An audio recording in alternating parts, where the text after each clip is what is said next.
కృష్ణప్రసాద్ మాత్రం చాలా బాధపడిపోతూ ఉంటాడు. నువ్వు లేని నాకీ జీవితం అక్కర్లేదు. నీకు నేను విడాకులు తీసుకోలేను. నేను నీకు ఇవ్వలేను. అందుకే అందుకే నేను నీకు దూరంగా వెళ్ళిపోవాలని నిర్ణయం తీసేసుకున్నాను. నన్ను క్షమించు శారద. ఇంకో జీవితం అంటూ ఉంటే నేను మాత్రం మళ్ళీ తిరిగి నిన్ను పెళ్లి చేసుకుంటాను. మునపటిలా కాకుండా నిన్ను సంతోషంగా చూసుకుంటాను. అనుకోని కారణాల వల్ల నీకు నేను దూరంగా వెళ్ళిపోయాను. కానీ ఇప్పుడు మాత్రం నేను నీకు దూరంగా ఎప్పటికీ ఎన్నటికీ పోను. ఎక్కడున్నా సరే నీ మీద ప్రేమ అలాగే ఉంటుంది అని విధంగా అనుకుంటూ చాలా బాధపడిపోతూ కృష్ణప్రసాద్ వెంటనే ఇక విషయాన్ని తాగిస్తాడు. ఇక మరోవైపు మాత్రం భూమి ఎంతో సంతోషంగా కృష్ణప్రసాద్ దగ్గరకు వస్తుంది. మావయ్య, మీరు ఇక్కడున్నారా? మీతో మాట్లాడటం కోసమే ఇక్కడి వరకు వచ్చాను. సరే మావయ్య, నేను మీతో ఎన్నో విషయాలు మాట్లాడాలి. అసలు మీతో ఇలా మాట్లాడక చాలా రోజులు అవుతుంది మావయ్య. సరేలే, మీరు ఇక కంగారు పడకండి మావయ్య. ఇక మా పెళ్ళి అయ్యాక మీ గురించి ఆయనకు నేను చెప్పేస్తాను. మీరు చాలా మంచివారని, నేనేదో ఒకటి చేసి మిమ్మల్ని అత్తయ్య గారిని కలిపేస్తాను. ఇక అప్పుడు ఎలాంటి సమస్య బాధ ఉండదు కదా అనే విధంగా భూమి ఎంతో సంతోషంగా చెప్తూ ఉంటుంది. ఏంటి మామయ్య, ఏం మాట్లాడకుండా మౌనంగా ఉన్నారేంటి?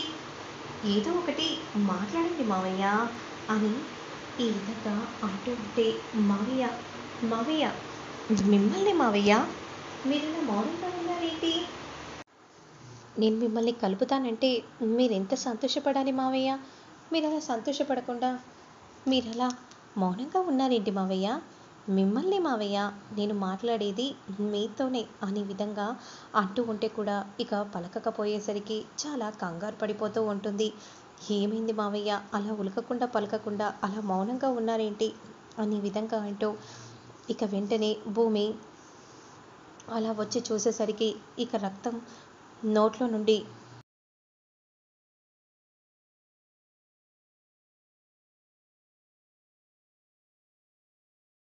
రక్తం పడుతుంది. భూమి ఒక్కసారిగా షాక్ అయిపోతుంది. మావయ్య, ఏమైంది మావయ్య, ఏం జరిగింది మావయ్య అనే విధంగా అంటూ ఉంటుంది. ఇక కృష్ణప్రసాద్ మాత్రం అలా ఉలకకుండా పలకకుండా పడి ఉంటాడు. మావయ్య, ఏం జరిగింది మావయ్య, చెప్పండి మావయ్య, ఏమైంది మావయ్య అనే విధంగా అంటూ చాలా కంగారు పడిపోతూ ఉంటుంది భూమి. ఇక వెంటనే నాన్న నాన్న త్వరగా రండి నాన్న అనే విధంగా అంటూ గట్టిగా భూమి అరుస్తుంది. ఏమైందమ్మా?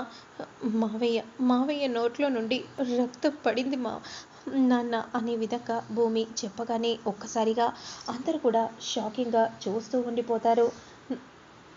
ఏంటి, ఏమంటున్నావు భూమి? అవును నాన్న అనే విధంగా అనగానే ఒక్కసారిగా షాకింగ్గా అలానే చూస్తూ ఉండిపోతారు అందరూ కూడా.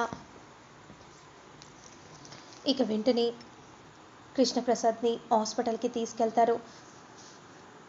మావయ్య, మీకేం కాదు మావయ్య అనే విధంగా అంటూ చాలా కంగారు పడిపోతూ ఉంటారు.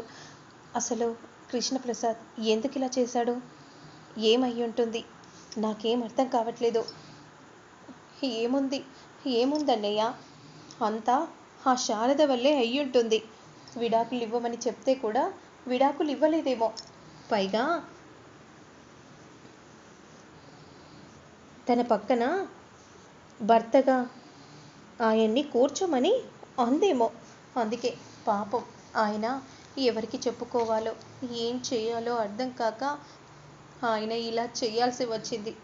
దీని అంతటికీ కారణం ఆ మహానుభావురాలే అని కోపంగా అంటూ ఉంటుంది మీరా. అదే సమయానికి విషయం తెలుసుకున్న శారద ఒక్కసారిగా షాక్ అయిపోతుంది. ఇక చెల్లి ఫోన్ చేసేసరికి, రే మనం వెంటనే హాస్పిటల్కి వెళ్ళాలి. ఏమైందమ్మా, ఏం జరిగింది? మీ నాన్న చావు బతుకుల మధ్య కొట్టుమిట్టాడుతున్నారా అని అనగానే ఒక్కసారిగా షాకింగ్గా చూస్తూ ఉంటాడు. ఏంటమ్మా, ఏమంటున్నావు? చావు బ్రతుకుల మధ్య కొట్టుమిట్టాడుతున్నాడా? ఎవరు ఇంకెవర్రా ఆయనే, మనం వెంటనే వెళ్ళాలిరా, పదరా, నన్ను వెంటనే హాస్పిటల్కి తీసుకెళ్ళరా అనే విధంగా అంటూ ఉంటే ఇక షాకింగ్గా అలానే చూస్తూ ఉండిపోతాడు. అమ్మా, ఆయన కోసం నువ్వు హాస్పిటల్కి వెళ్ళాల్సిన అవసరం లేదు. అలాగే వెళ్ళినా కూడా వాళ్ళ సూటిపోటి మాటలు నువ్వు పడాల్సి వస్తుంది. ఎందుకు చెప్తున్నానో వినమ్మా అని అంటూ ఉంటే, ఎందుకురా, ఎందుకలా మాట్లాడుతున్నావు? ఇప్పుడు నువ్వు నన్ను తీసుకెళ్ళకపోతే నేను చచ్చినంత ఒట్టేరా అనే విధంగా అనగానే ఇక కోపంగా శారదాని హాస్పిటల్కి తీసుకెళ్ళిపోతూ ఉంటాడు. ఆయనకి ఏం కాకూడదు అనే విధంగా అంటూ ఇక వెంటనే శారద మాత్రం దేవుడికి మొక్కుకుంటూ ఉంటుంది.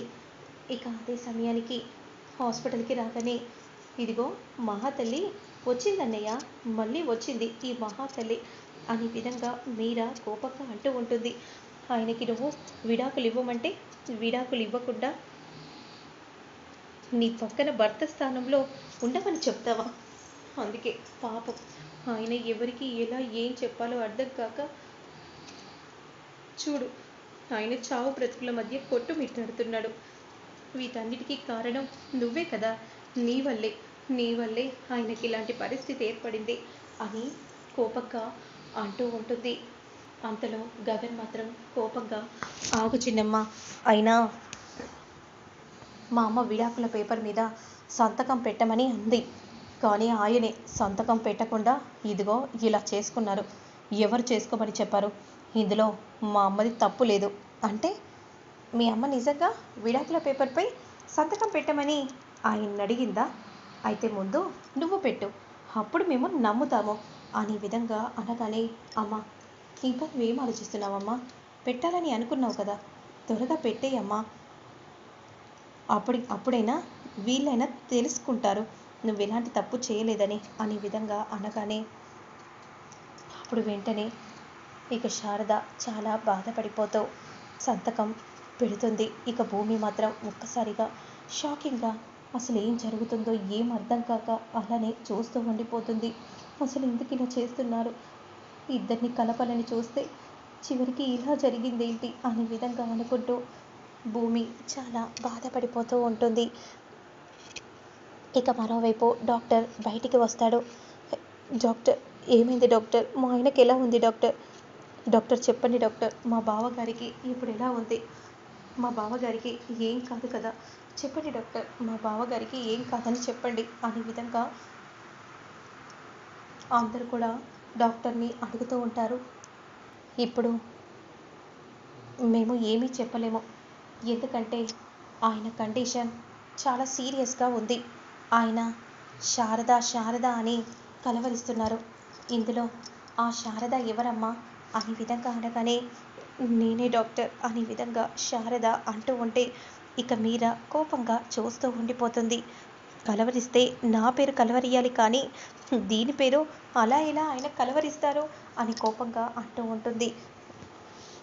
ఇప్పుడు ఇవన్నీ మాట్లాడుకోవాల్సిన సమయం లేదు, త్వరగా మీరు పంపించండి అనే విధంగా అనగానే ఇక వెంటనే పదండి డాక్టర్, నేను వస్తాను అనే విధంగా అంటూ ఇక వెంటనే కృష్ణప్రసాద్ పక్కన వెళ్ళి నిలబడుతుంది.